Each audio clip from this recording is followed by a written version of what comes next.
Assalamualaikum warahmatullahi wabarakatuh. Shalom dan juga namo buddhaya untuk kalian semua. Nama aku Sandy dari kelas 11 Samia. Hari ini aku akan memaparkan teks ceramah mengenai pendidikan di dalam masa pandemi atau biasa disebut dengan daring. Tapi sebelum kita mulai, pertama-tama marilah kita panjatkan puji syukur kepada Tuhan Yang Maha Esa karena sampai sekarang kita masih diberi kesehatan jasmani maupun rohani olehnya.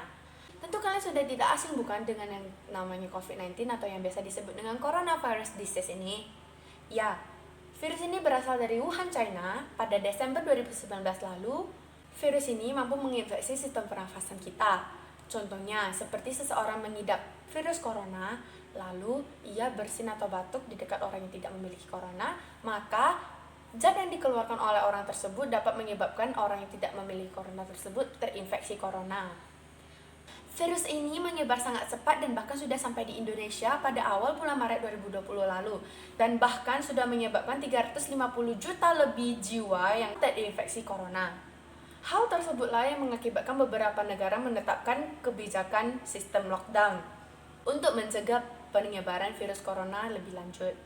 Bahkan sudah hampir seluruh negara di belahan dunia ini melakukan sistem belajar di rumah atau melakukan kegiatan aktivitas di rumah. Pemerintah melakukan sistem belajar online ini sebagai metode agar siswa tetap dapat mengikuti pelajaran untuk kedepannya. Pemerintah melakukan proses belajar daring ini agar guru dan siswa tetap aktif dalam melakukan proses belajar mengajar.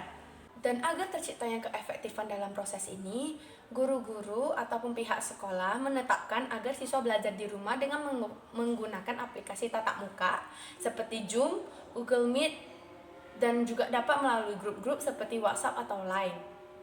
Kegunaan dari aplikasi tersebut adalah agar siswa dapat mengikuti pelajaran dalam keadaan apapun walaupun berbeda tempat secara bersamaan.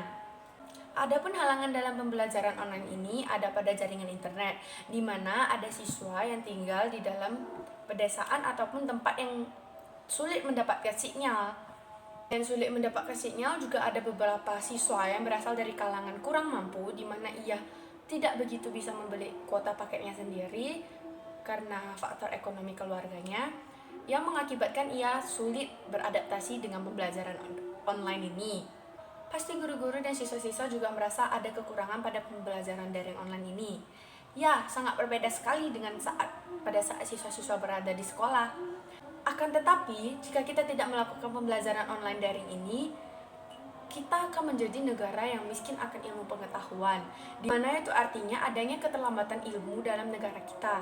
Bagaimana negara kita bisa maju jika penerus bangsanya tidak memiliki ilmu yang cukup?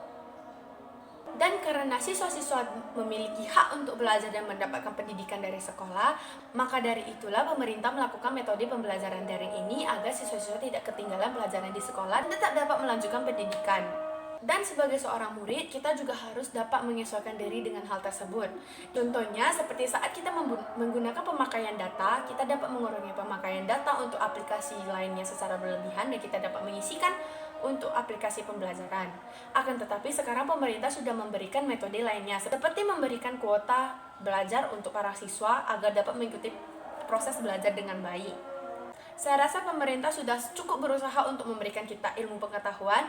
Jadi ini saatnya kita untuk belajar mandiri dan berusaha untuk negara kita masing-masing. Agar mencapai cita-cita kita, tentu kita harus belajar, bukan? Ya, benar sekali. Jadi, sebagai seorang siswa, marilah kita sama-sama bersemangat untuk belajar dalam pembelajaran online daring ini, agar kita tetap dapat menjadi penerus bangsa, dan Indonesia tidak menjadi negara yang kekurangan akan ilmu pengetahuan. Ayo kita sama-sama semangat untuk dapat melakukan pembelajaran ini.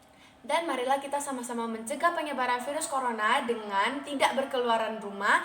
Adapun kepentingan berkeluaran rumah, sebaiknya kita memakai masker, selalu membawa hand sanitizer, dan berjaga jarak dimanapun. Jadi itu aja dari saya. Mohon maaf bila ada salah kata atau salah kalimat. Terima kasih.